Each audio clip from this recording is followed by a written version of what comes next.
Hello and welcome to SPMIS Academy. Today we'll analyze important newspaper articles of 17th July 2024. Please note you can download the PDF version of today's newspaper analysis by clicking the link given in the comment section.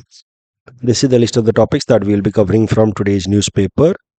So here we'll be looking into money bill और money bill का root कैसे misuse हो रहा है current time में, इसको लेकर के पिटीशंस फाइल किए गए हैं.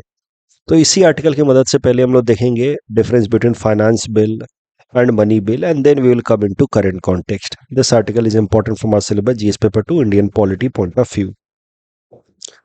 तो सबसे पहले एकदम फंडामेंटल आइडियाज रिवाइज कर लेते हैं.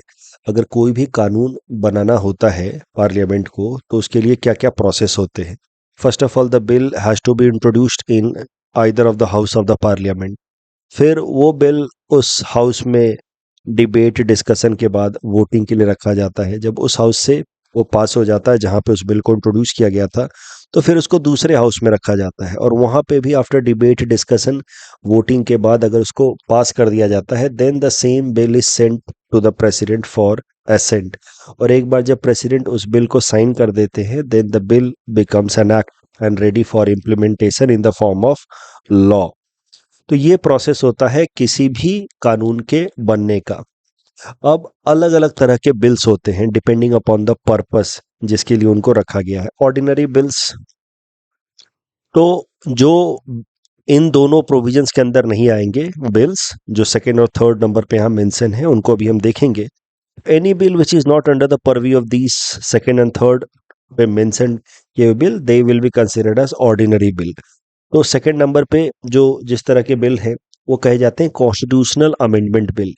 इन बिल्स की मदद से संविधान में अगर कुछ बदलाव करना है, उनके किसी प्रोविजंस में चेंजेस लाने हैं, तो उसके लिए कॉन्स्टिट्यूशनल अमेंडमेंट बिल रखा जाता है. उसको पास करने के लिए स्पेशल प्रोविजंस लगते हैं, स्पेशल मेजॉरिटी लगती है. और फिर तीसरे तरीके का बिल होता है फाइनेंस बिल.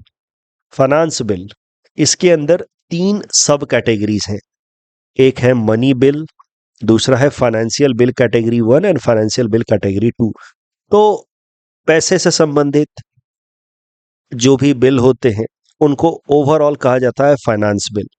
तो अगर कॉन्स्टिट्यूशनल अमेंडमेंट बिल या फाइनेंस बिल नहीं है तो फिर वो बिल को कहा जाएगा ऑर्डिनरी बिल. और फाइनेंस बिल पे आज हम लोग मेनली चर्चा करने वाले हैं. इसके अंदर तीन तरह के बिल्स हो सकते हैं, थ्री सब categories, money bill, financial bill type 1 and type 2. तो इनके बारे में जरा देखते हैं. मनी बिल के बारे में हमारे संविधान में मेंशन किया गया है अंडर आर्टिकल 110, जबकि financial bill type 1 is mention under article 117 1 and financial bill type 2 article 117 3. तीनों को collectively financial bill type 1, financial bill type 2 and money bill को कलेक्टिवली हम लोग फाइनेंस बिल कहते हैं. तो क्या अंतर होता है फाइनेंशियल बिल और मनी बिल के अंदर? देखिए, मनी बिल में वो सारी बातें होती हैं which is mentioned in article 110 of the constitution, sub clause 1A-2G. तो यहाँ पे जिन जिन मुद्दों को लिखा गया है आर्टिकल 110 में, इन मुद्दों से संबंधित अगर कोई बिल लाया जा रहा है और सिर्फ इन्हीं मुद्दों से संबंधित, solely with respect to these topics अगर कोई बिल लाया जा रहा है तो उस बिल को मनी बिल की तरह कैटेगराइज किया जाएगा. लेकिन अगर मान लीजिए कोई ऐसा बिल है जिसमें इन मुद्दों पे भी चर्चा है बट उसके अलावा कुछ और भी चीजें हैं, तो that will be put as financial bill type 1.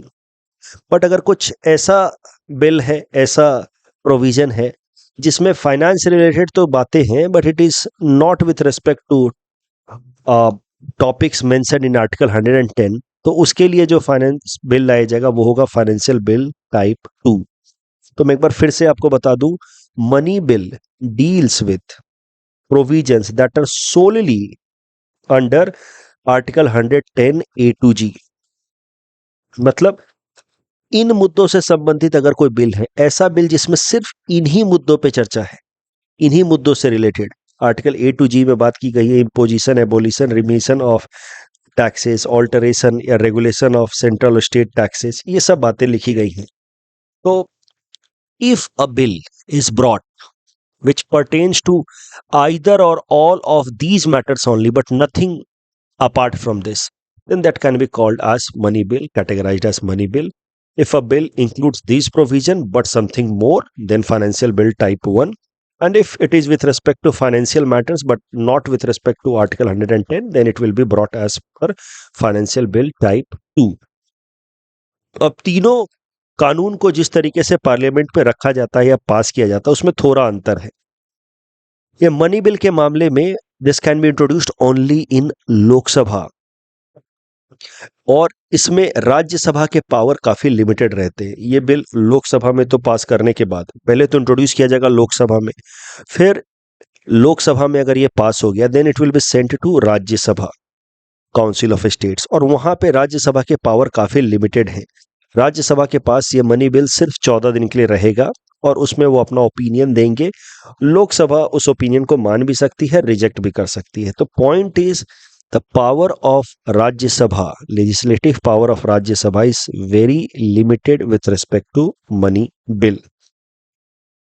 जबकि वहीं फाइनेंशियल बिल टाइप 1 की बात की जाए तो it can be introduced in Lok Sabha, it only if it is introduced after recommendation of president in Lok Sabha. तो लोकसभा में इंट्रोड्यूस होगा, लेकिन उसके बाद पास होने के बाद once passed in Lok Sabha it will go to Rajya Sabha, and in Rajya Sabha will have all the powers with respect to financial bill type 1 as it enjoys with respect to any other ordinary bill। तो यहाँ पे राज्यसभा के पूरे पूरे पावर हैं, उस bill को reject भी कर सकता है। और financial bill type 2 it can be introduced, both Lok Sabha and Rajya Sabha have completely equal power, it is treated as any other ordinary bill, can be introduced anywhere and can be dealt like any other ordinary law। तो एक बात जो सामने निकल करके आई कि money bill के मामलों में राज्यसभा के पावर्स काफी कर्टेल हो जाते हैं। राज्यसभा बस ओपिनियन दे सकती है, जबकि मेन डिसीजन मेकिंग पावर रहेगा विद लोकसभा। कभी कभार यह भी लिखा जाता है कि all money bills are finance bills but not all finance bills are money bills, क्योंकि 110 आर्टिकल में जो मेंशन है उसके संबंधित सिर्फ बातें हैं तो वो है मनी बिल, लेकिन उससे एक्स्ट्रा कुछ बातें हैं तो फाइनेंशियल बिल टाइप 1, और कुछ नई बातें फाइनेंशियल रिलेटेड तो फाइनेंशियल बिल टाइप 2। इसीलिए कभी कभार कह दिया जाता है कि all finance bills are money bills but not all money bills are finance bills, क्योंकि मनी बिल जो है उसके अलावा financial bill type 1 and type 2 are also known as finance bills. तो ओवरऑल एक टर्म है, ब्रॉडर टर्म है finance bill. ये फाइनेंस बिल, इसके अंतर्गत 3 सब कैटेगरी है, money bills, financial bill type 1 and type 2। Money bill से संबंधित राज्यसभा के पावर काफी लिमिटेड हैं। अभी कौन सा बिल मनी बिल होगा, इसको लेकर के अगर कोई भी डाउट है या डिस्क्रिपेंसी है तो इसका फैसला स्पीकर करेंगे। The Speaker of Lok Sabha certifies whether a bill is money bill or not। पिछले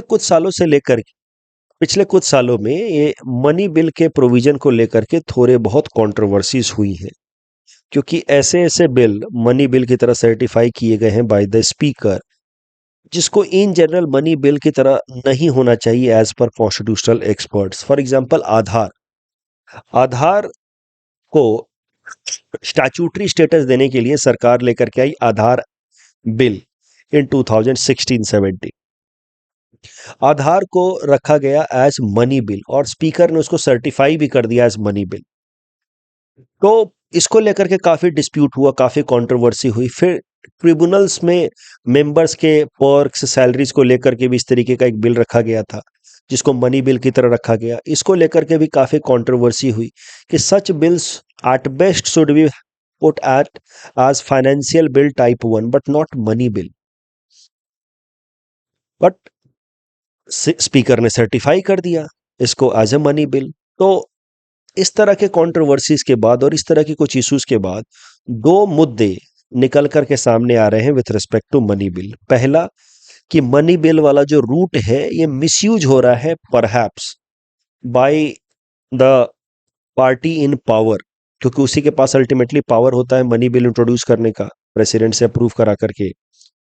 तो this provision is being misused by the party in power in order to bypass Rajya Sabha's legislative scrutiny power। Rajya Sabha के अगर opinion से आपको बचना है अगर किसी पार्टी के पास मान लीजिए राज्यसभा में मेजॉरिटी नहीं है, या राज्यसभा के किसी भी ओपिनियन का आपको इन्फ्लुएंस चाहिए नहीं बिल के ऊपर, तो आप उसको मनी बिल की तरह कैटेगराइज करवा दीजिए, सर्टिफाई करवा दीजिए बाय द स्पीकर। तो ये कंसर्न सामने निकल करके आ रहा है, misuse of money bill route with respect to several cases that have been seen in recent past, Aadhaar bill को लेकर के या ट्रिब्यूनल्स पॉक्स एंड सैलरीज को लेकर के। दूसरा, एक बार फिर से स्पीकर के पोजीशन को लेकर के डिस्प्यूट सामने आ रहा है, क्योंकि स्पीकर को लेकर के हमने एक आर्टिकल कवर किया था जहां हमने देखा था, अभी कुछ दिनों पहले न्यूज़पेपर एनालिसिस में भी देखा था, आई होप आपको याद आ रहा होगा।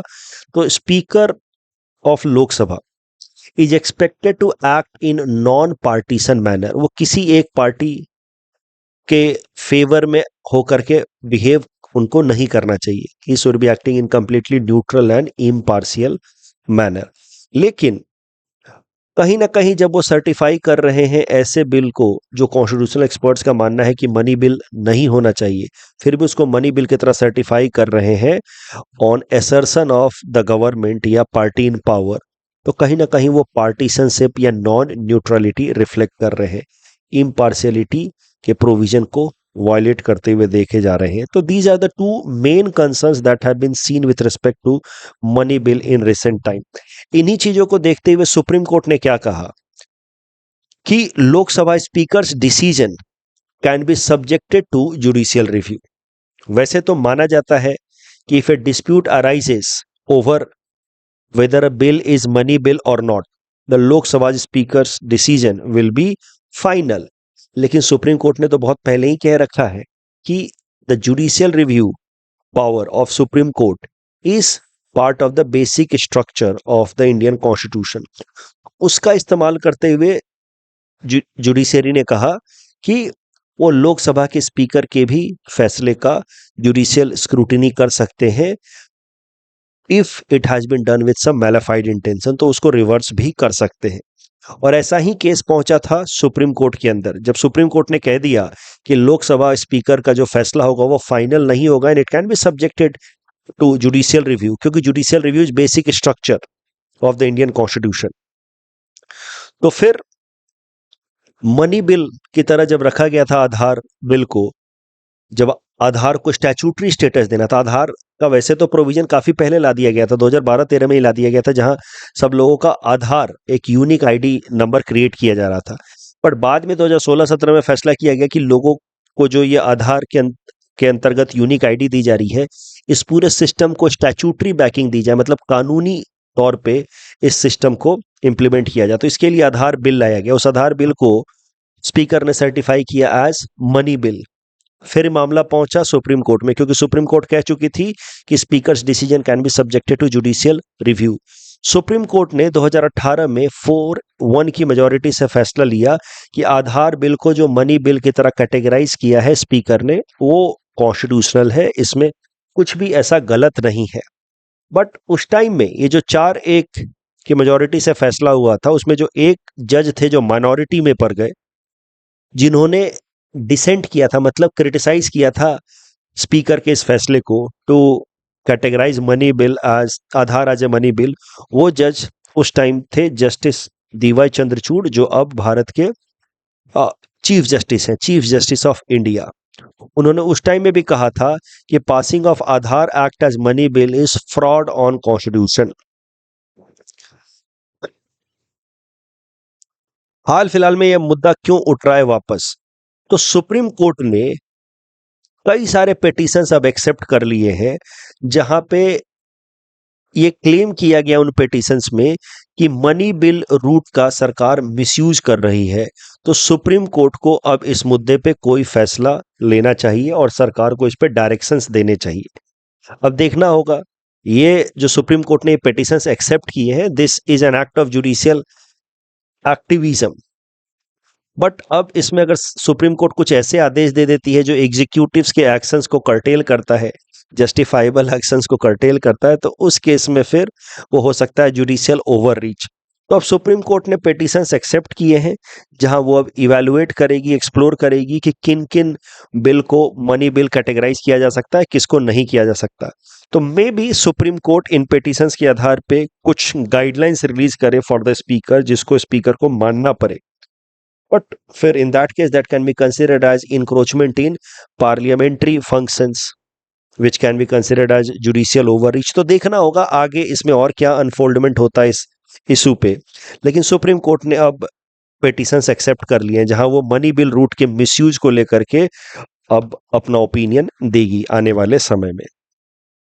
इस टॉपिक के बेसिस पे ये प्रीलिम्स में सवाल पूछा था यूपीएससी ने पिछले साल। Please attempt this question and submit the answer in the comment section. इस टॉपिक के बेसिस पे ऐसा मेंस में आपसे प्रश्न पूछा जा सकता है। मैंने आपको काफी हिंट्स दे रखा है, टॉपिक भी पढ़ा ही दिया है, लेकिन यहाँ पे पूरा पूरा आंसर लिख करके नहीं दिया है। ये रिलेटिवली आसान सवाल है, इसको आप अटेम्प्ट करें। The next article is about PM Shri योजना। This topic is important from our syllabus GS paper 2 Indian polity point of view, also important from our syllabus GS paper 2 governance perspective। काफी महत्वपूर्ण development है। सबसे पहले PM Shri scheme के बारे में समझ लेते हैं। ये एक सेंट्रल स्पॉन्सर्ड स्कीम है, मतलब भारत सरकार और स्टेट गवर्नमेंट्स मिल करके इसको चलाएंगे, जिसमें देश के लगभग 14,500 स्कूल्स, सरकारी स्कूल्स जो सेंट्रल गवर्नमेंट, स्टेट गवर्नमेंट या यूटी गवर्नमेंट या इवन लोकल बॉडीज चला रही हैं, उनके इंफ्रास्ट्रक्चर को अपग्रेड किया जाएगा। तो about 14,500 schools infrastructure will be upgraded। Schools that are managed by central government, state, UT या local bodies। इंफ्रास्ट्रक्चर को ऐसे स्ट्रेंथन किया जाएगा ताकि बच्चों की ओवरऑल लर्निंग बेहतर हो पाए, एक्सपीरियंशियल लर्निंग हो, होलिस्टिक इंटीग्रेटेड डेवलपमेंट हो, बच्चों का फन बेस्ड लर्निंग हो। तो ये जो पीएम श्री योजना लाया जा रहा है, it is in line with national education policy 2020, जहां पे फोकस है होलिस्टिक इंटीग्रेटेड लर्निंग पे बच्चों के। तो पीएम श्री योजना अपने आप में तो आप कह सकते हैं कि एक पॉजिटिव स्टेप है, ये अच्छी बात है। स्कूल्स के इंफ्रास्ट्रक्चर को इंप्रूव किया जा रहा है। मैंने आपको पहले ही बताया सेंट्रल स्पॉन्सर्ड स्कीम है, तो भारत सरकार और स्टेट गवर्नमेंट्स मिल करके इंप्लीमेंट करेंगे। तो सेंट्रल गवर्नमेंट इसमें 60% पैसे देगी, जबकि स्टेट गवर्नमेंट्स को 40% पैसा अपने पास से मिलाना होगा। नॉर्थ ईस्टर्न स्टेट्स और हिली स्टेट्स के लिए सेंट्रल गवर्नमेंट 90% पैसे देगी, स्टेट्स को अपने पास से 10% पैसा मिलाना होगा। तो यह है पीएम श्री योजना। अब 3 स्टेट्स ऐसे हैं, वेस्ट बंगाल, पंजाब एंड दिल्ली। वैसे तो यूनियन टेरिटरी है Delhi, but Delhi has its own government and legislature. तो ये 3 ऐसे जुरिडिक्शंस हैं, आप कह सकते हैं, जिन्होंने पीएम श्री योजना को अपने अपने टेरिटरीज में, अपने अपने रीजन्स में इंप्लीमेंट करने से मना कर दिया। They refuse to implement PM Shri योजना। कारण क्या है? तो दिल्ली और पंजाब में तो आम आदमी पार्टी की सरकार है, और आम आदमी पार्टी का कहना है कि हम ऑलरेडी स्कूल इंफ्रास्ट्रक्चर को, जो गवर्नमेंट मैनेज्ड स्कूल्स हैं, उनके इंफ्रास्ट्रक्चर को अपने स्टेट गवर्नमेंट्स के स्कीम के अंतर्गत डेवलप कर रहे हैं। Schemes like school for specialized excellence या स्कूल फॉर या ऑफ एमिनेंस। तो ऑलरेडी पीएम श्री योजना जैसा इनिशिएटिव हम अपने अपने जुरिडिक्शन में चला रहे हैं। तो फिर अलग से ये पीएम श्री योजना में हमें 40% पैसा देना होगा, इसकी जरूरत नहीं है। ये कह करके दिल्ली और पंजाब की सरकार ने अपने अपने रीजन्स में पीएम श्री योजना को इंप्लीमेंट करने से मना कर दिया कि they are already implementing similar initiative in their jurisdiction. जबकि वेस्ट बंगाल की चीफ मिनिस्टर ममता बनर्जी जी का कहना है कि पीएम श्री योजना के अंतर्गत जब स्टेट गवर्नमेंट 40% पैसा दे ही रहे हैं, तो इस स्कीम का नाम पीएम श्री क्यों है? प्रधानमंत्री अपना नाम क्यों इस्तेमाल कर रहे हैं? इसलिए मैं इस स्कीम को अपने यहाँ इंप्लीमेंट होने नहीं दूंगी। जो भी है, बट ये 3 स्टेट्स अपने यहाँ पे पीएम श्री योजना को इंप्लीमेंट नहीं कर रहे हैं।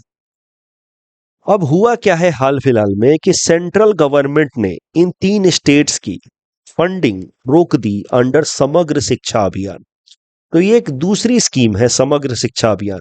ये भी स्कूल एजुकेशन से ही रिलेटेड है, बट ये अलग है with respect to PM Shri. PM Shri योजना एक बात है जहां पे स्कूल का इंफ्रास्ट्रक्चर डेवलप किया जाएगा, समग्र शिक्षा अभियान अलग है। इसके बारे में अगले स्लाइड पे देखेंगे। बट समग्र शिक्षा अभियान के अंतर्गत जो फंड मिलता था स्टेट्स को, वो फंडिंग रोक दी गई इन 3 स्टेट्स के लिए। क्यों? क्योंकि ये पीएम श्री योजना को इंप्लीमेंट नहीं कर रहे हैं। सरकार के तरफ से, मिनिस्ट्री ऑफ एजुकेशन की तरफ से कोई ऑफिशियल स्टेटमेंट अभी तक नहीं आया है, बट सीनियर जो ब्यूरोक्रेट्स हैं उनमें से कुछ का कहना है कि these two schemes are interlinked, इसीलिए अगर पीएम श्री इंप्लीमेंट नहीं करोगे तो समग्र शिक्षा अभियान में भी पैसा नहीं दिया जा रहा है। बट ऐसा कोई डायरेक्ट लिंकेजेज है नहीं। अब ये जो डायरेक्ट कन्फ्रंटेशन आप देख रहे हैं भारत सरकार और इन स्टेट गवर्नमेंट्स के बीच में, that can be used as an example of combative federalism. This is development is also an example of politicization of school education. Samagra Shiksha अभियान के बारे में समझते हैं। ये स्कीम 2018-19 के बजट में अनाउंस किया गया था। तो ये स्कूल एजुकेशन से रिलेटेड ये स्कीम है समग्र शिक्षा अभियान। देखिए, जब राइट टू एजुकेशन को एक फंडामेंटल राइट बना दिया गया, तो फिर जहां पे 6 से 14 साल के बच्चों को कंपलसरी तरीके से फ्री एंड कंपलसरी एजुकेशन देना होगा, now it is there fundamental right. तो उसको इंप्लीमेंट करने के लिए स्कूल लेवल पे 3 महत्वपूर्ण स्कीम्स लेकर के आई ministry of education. Sarva Shiksha Abhiyan for primary schools, ताकि वहां पे बच्चों का इनरोलमेंट बढ़े। राष्ट्रीय Madhyamik Shiksha Abhiyan for secondary school. वैसे तो राइट टू एजुकेशन सीधा सीधा राष्ट्रीय माध्यमिक शिक्षा अभियान से संबंधित नहीं है, क्योंकि secondary school is from 9th standard to 12th। But 3 महत्वपूर्ण स्कीम्स चल रहे थे, मैं बस आपको ये कह रहा हूं with respect to school education. Sarva Shiksha Abhiyan for primary school up to class 8, Rashtriya Madhyamik Shiksha Abhiyan for secondary school, and teachers education scheme, जहां पे टीचर्स की ट्रेनिंग की एक्टिविटीज को देखा जाता था।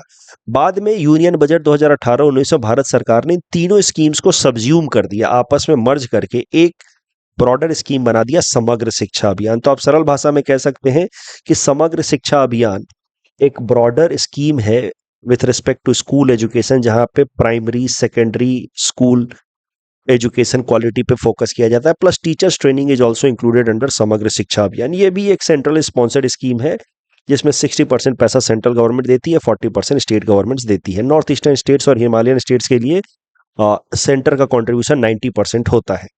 अब समग्र शिक्षा अभियान और पीएम श्री योजना का सीधा सीधा कुछ लेना देना है नहीं, लेकिन समग्र शिक्षा अभियान के अंतर्गत जो फंडिंग आता है वो भी रोक दिया है सेंट्रल गवर्नमेंट ने for these 3 states. So that is a matter of concern and this can be considered as an example of politicization of school education. Education जो है वो 42nd अमेंडमेंट एक्ट के बाद इसको डाल दिया गया था अंडर कंकरेंट लिस्ट।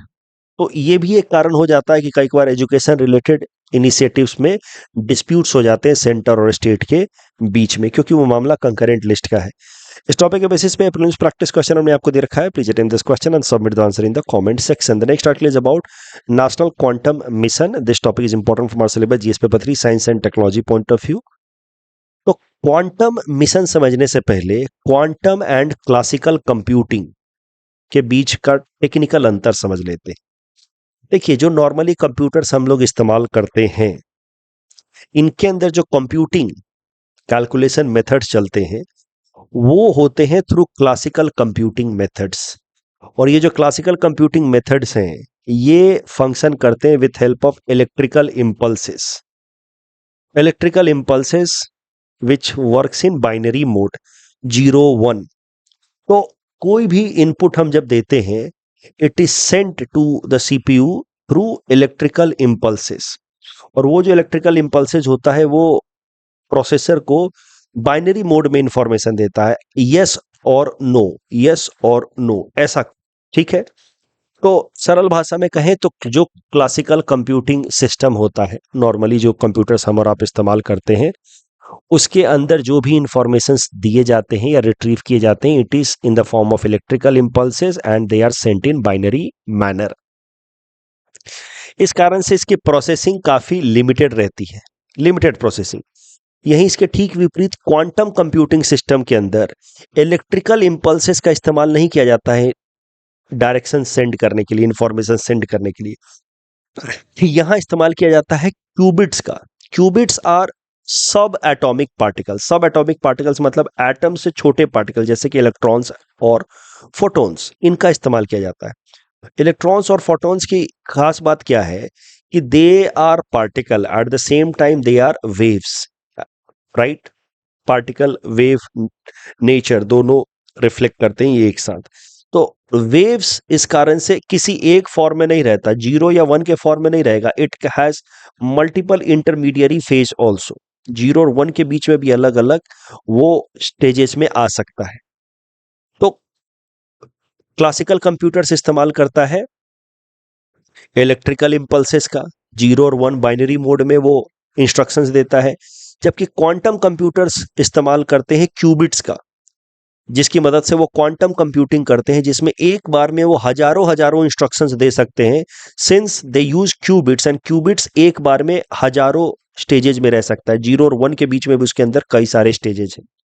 इस कारण से quantum computing becomes much faster आज कंपेयर्ड टू क्लासिकल कंप्यूटिंग। जैसे मान लीजिए कि ये गेम है, इसमें 4 बॉल्स हैं, GFHE, इनको एक साथ यहाँ पॉकेट करना है। तो क्लासिकल कंप्यूटर क्या करेगा, पहले G को पॉकेट करेगा, फिर H को करेगा, फिर E को करेगा, फिर F को करेगा। वो सीक्वेंस में काम करता है, सीक्वेंस में पहले एक पे काम करेगा, फिर दूसरे पे, फिर तीसरे पे, फिर चौथे पे। जबकि क्वांटम कंप्यूटिंग एक साथ सब पे काम कर सकता है, because it does not work in binary mode, it works with help of qubits which can make many parallel calculations. So classical computers make calculation in sequence, while quantum computing makes calculations in parallel manner with help of qubits, and that is why they are much faster. These quantum computers are much faster than classical computers.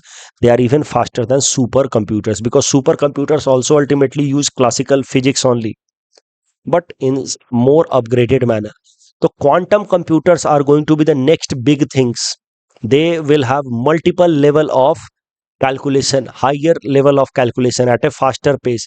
But quantum computers दिक्कत क्या है कि they use wave for sending instruction, and waves में दूसरे interference, दूसरे wave का interference हो सकता है, right?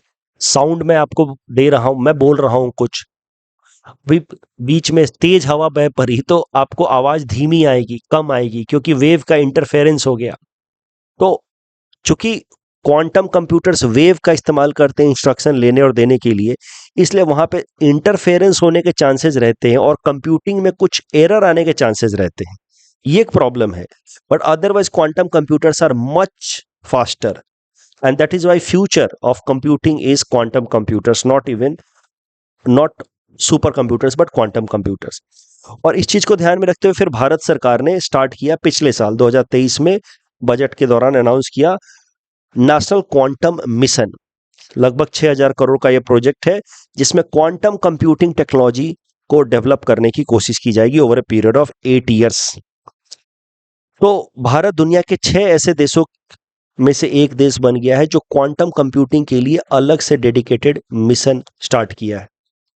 4 हब्स डेवलप किए जाएंगे क्वांटम कंप्यूटिंग के लिए भारत के अलग अलग बड़े एकेडमिक इंस्टीट्यूशंस में, जैसे IISc, IITs के अंदर, और चारों का अलग अलग काम होगा। एक काम करेगा क्वांटम कंप्यूटिंग के ऊपर, तो दूसरा क्वांटम कंप्यूटिंग की मदद से कम्युनिकेशन के लिए काम करेगा, तीसरा क्वांटम सेंसिंग एंड मेट्रोलॉजी, चौथा quantum materials end devices equipments के ऊपर काम करेगा। तो इस तरीके से नेशनल क्वांटम मिशन के अंतर्गत क्वांटम कंप्यूटिंग टेक्नोलॉजी में भारत एक लीडर बने, इसके लिए 6000 करोड़ रुपए खर्च किए जाएंगे 8 सालों में, और इसके अंतर्गत 4 अलग अलग हब्स डेवलप किए जाएंगे भारत के 4 बड़े बड़े एकेडमिक इंस्टीट्यूशंस में, और चारों हब का अलग अलग गोल होगा।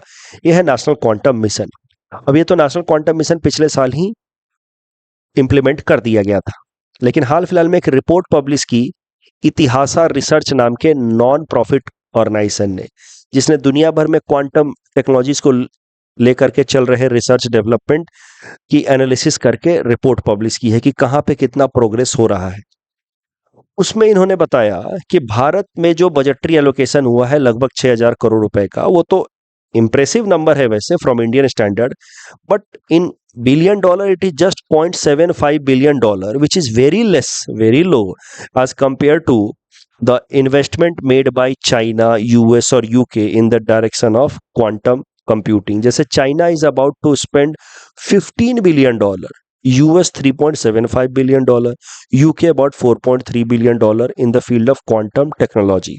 तो इस कारण से जो हमारा इन्वेस्टमेंट है वो बाकी देशों की तुलना में थोड़ा कम है। This is what this research report has found. और उसके अलावा जो बाकी देशों में क्वांटम टेक्नोलॉजी को लेकर के रिसर्च पेपर पब्लिश हो रहे हैं वो काफी ज्यादा हैं। जैसे भारत में 1700 रिसर्च पेपर पब्लिश हुए, चाइना में, यूएस में 12,000 13,000 रिसर्च पेपर्स पब्लिश हुए हैं। तो वो खर्च भी ज्यादा कर रहे हैं, रिसर्च पेपर भी ज्यादा पब्लिश कर रहे हैं। इसीलिए इस रिपोर्ट में कंक्लूड ये किया गया है कि भारत खर्च तो करना शुरू किया है नेशनल क्वांटम मिशन के अंतर्गत क्वांटम टेक्नोलॉजी के ऊपर, but the amount needs to be increased. But it is good thing at least कि India is not on ground zero and India has started, and the gap so far is not that much. Over a period of time it can be breached if we start hitting the ground from now on. इस topic के basis पे prelims practice question हमने आपको दे रखा है। Please attempt this question and submit the answer in the comment section. The next article is about centre reconstituting NITI Aayog. This topic is important from prelims perspective. एक बार देख लीजिए। तो नीति आयोग, आपको पता है कि प्लानिंग कमीशन को रिमूव करके भारत सरकार ने लाए नीति आयोग को। और प्लानिंग कमीशन का अप्रोच जो है वो टॉप डाउन अप्रोच था। इसको लेकर के हम लोग क्लास में चर्चा करते हैं। यहाँ पे बस नीति आयोग के स्ट्रक्चर पे फोकस करते हैं। तो नीति आयोग के चेयरपर्सन प्रधानमंत्री खुद होते हैं। उसके अलावा एक वाइस चेयरपर्सन होते हैं, is appointed by the prime minister. NITI Aayog की गवर्निंग काउंसिल होती है, जिसमें भारत के जो 28 स्टेट्स हैं उनके chief ministers plus union territories के लेफ्टिनेंट गवर्नर्स मेंबर होते हैं गवर्निंग काउंसिल के। जबकि नीति आयोग अलग अलग रीजनल काउंसिल्स भी बनाती है, जो किसी एक पर्टिकुलर रीजन को बिलोंग करता है। तो उस रीजन के जो स्टेट्स हैं उनके चीफ मिनिस्टर और वहाँ के जो यूनियन टेरिटरी है उसके लेफ्टिनेंट गवर्नर रीजनल काउंसिल के मेंबर होते हैं। उसके अलावा नीति आयोग के कुछ एडहॉक मेंबर्स भी होते हैं, मतलब temporary members who are added for a particular purpose and then their membership cease to remain. तो एडहॉक मेंबर्स भी होते हैं, किसी वक्त दो अलग अलग पर्पसेस के लिए दो मेंबर होते हैं, फिर वो पर्पस खत्म, उनकी मेंबरशिप खत्म, फिर दूसरे दो मेंबर को इनवाइट किया जाता है। तो एडहॉक मतलब temporary members for some particular purpose, ऐसे करके दो एडहॉक मेंबर होते हैं नीति आयोग के अंदर, अलग अलग फील्ड के एक्सपर्ट्स। उसके अलावा 4 यूनियन मिनिस्टर्स को एक्स ऑफिशियो मेंबरशिप दी गई है, मतलब यूनियन मिनिस्टर तो हैं ही, साथ ही साथ they are given membership of NITI Aayog, ex officio membership. Plus एक सीईओ होते हैं नीति आयोग के, who is also appointed by prime minister, who is rank of secretary to the government of India. उसके अलावा time to time special invitees होते हैं नीति आयोग के, experts specialist with domain knowledge of different field. ये होता है नीति आयोग का general structure. Chairman Prime Minister himself, then Vice Chairperson appointed by Prime Minister, then there is one CEO again nominated by Prime Minister, then there are some full-time members, part-time members, ex officio members. Current news ये है कि भारत सरकार ने फैसला किया है कि 15 union ministers को मेंबरशिप दी जाएगी नीति आयोग की। Some of them will be given membership as ex officio members, while others will be brought as special invitee. उसके अलावा 4 full-time members will be also added to NITI Aayog. Last topic prelims perspective से important है, क्या पता पूछ ले असम में APSC, खासकर असम रिलेटेड इस तरह के फैक्चुअल इंफॉर्मेशन पूछ रहा है प्रीलिम्स में। तो देखिए, एक ऐसा pathological heritage, pathology related, not pathological, pathology heritage museum of Assam medical college and hospital, ACMH, pathology heritage museum of Assam medical college hospital. तो असम मेडिकल कॉलेज हॉस्पिटल का पैथोलॉजी हेरिटेज म्यूजियम है at Dibrugarh. It is considered to be Asia's biggest heritage museum. ये Asia का सबसे बड़ा heritage museum माना जाता है। इसमें लगभग 1500 से भी ज्यादा स्पेसिमेन रखे गए। तो क्या पता प्रीलिम्स में आपसे पूछ ले। तो डिब्रूगढ़ में Assam medical college and hospital का जो पैथोलॉजी हेरिटेज म्यूजियम है, it is considered to be Asia's biggest heritage museum. Why it was in news recently? Because it has been restored. इसकी कंडीशन काफी खराब हो गई थी, तो इनके एल्यूमिनाई लोगों ने पैसा कंट्रीब्यूट करके इसको वापस से रीस्टोर किया। That is why it was in news. तो AMCH restores Asia's biggest pathology heritage museum at Dibrugarh. Prelims perspective से याद रखना है, अगले साल प्रीलिम्स क्रैश कोर्स में फिर मैं रटा दूंगा। ट्रिब्यूनल्स को लेकर के दूसरा स्टेटमेंट गलत है, पहला सही है फॉरेनर ट्रिब्यूनल को लेकर के। And main purpose of this national indicator framework is of course to ensure HDG targets पूरे हो रहे कि नहीं हो रहे। तो correct answer will be option B. That's all from our side for today. Thanks for watching.